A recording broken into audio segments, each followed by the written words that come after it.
ஓம் ஜெய் ஸ்ரீரமணாய.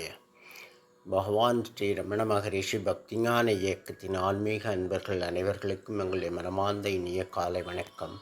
இன்று நவம்பர் 12 புதன்கிழமை. கணநேரம் நிகழ்கால வாழ்வு என்ற தலைப்பில் இன்று நாம் தியானிக்க இருக்கிறோம். புத்தர் தன் சீடர்களுக்கு உபதேசம் செய்து கொண்டிருந்தார். திடீரென்று அவர்களை பார்த்து மனிதனின் ஆயுட்காலம் எவ்வளவு என்று வினா எழுப்பினார். சீடர்கள் 60, 80, 100 ஆண்டுகள் என்று பல பதில்கள் சொன்னார்கள். எல்லாவற்றையும் மறுத்த பகவான் புத்தர் மனிதனின் ஆயுட்காலம் கணநேரம் என்று உபதேசித்தார். வியந்து போன சீடன் ஒருவன், ஆயுட்காலம் ஒரு கணம்தானா சுவாமி என்ற ஐயம் எழுப்பினான்.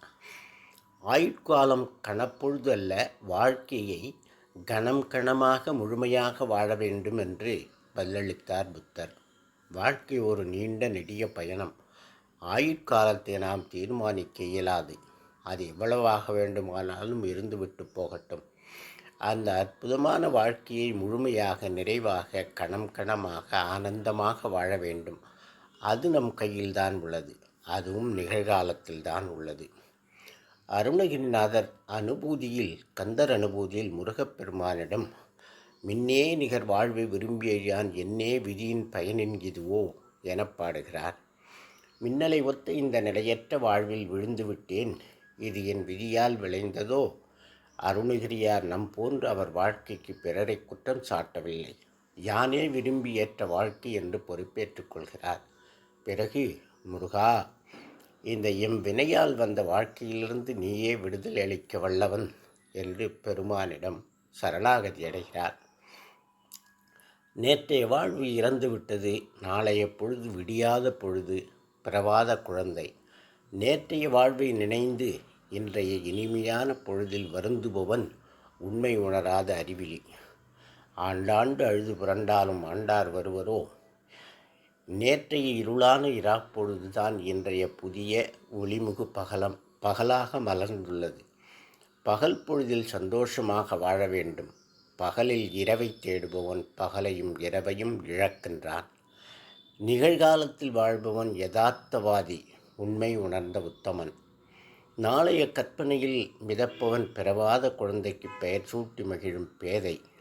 விலைமதிப்பற்ற நிகழ்காலத்தை இழப்பவன். நேற்றைய அலங்கோலத்தை நினைந்து அல்லல் படுபவனும் நாளைய கற்பனையில் மிதப்பவனும் கணப்பொழுதான நிகழ்காலத்தில் வாழத் தகுதியற்றவர்கள். சீவர்களுக்கு அவரவர்க்கான வாழ்க்கை அருளப்பட்டுள்ளது.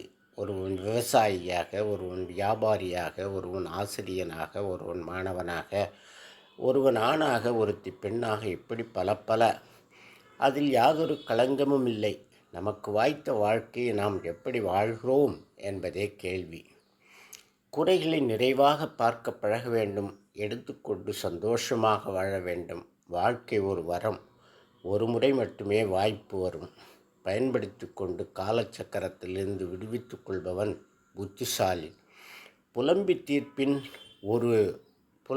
தீர்ப்பவன் ஒரு வேஸ்ட்லேண்ட், புறம்போக்கு. பகவான் ரமண மகரிஷி தன் நிலை உயர்ந்து நிகழ்காலத்தில் வாழ்பவன் தன்னை உணர்ந்த ஞானி என்று உபதேசிக்கிறார்.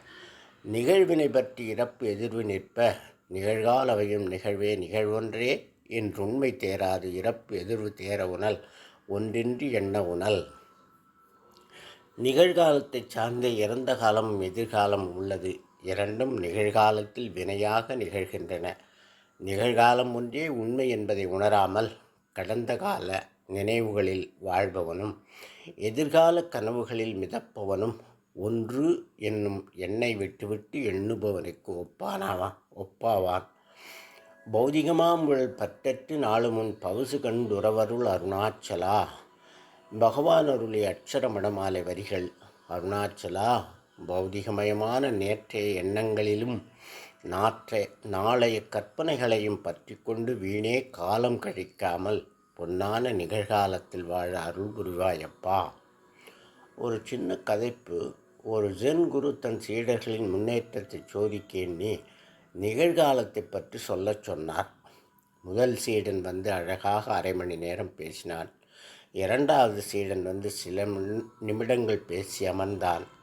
கடைசி சீடன் வந்து மௌனமாக தலை வணங்கிவிட்டு சென்று அமர்ந்தான். குரு கடைசி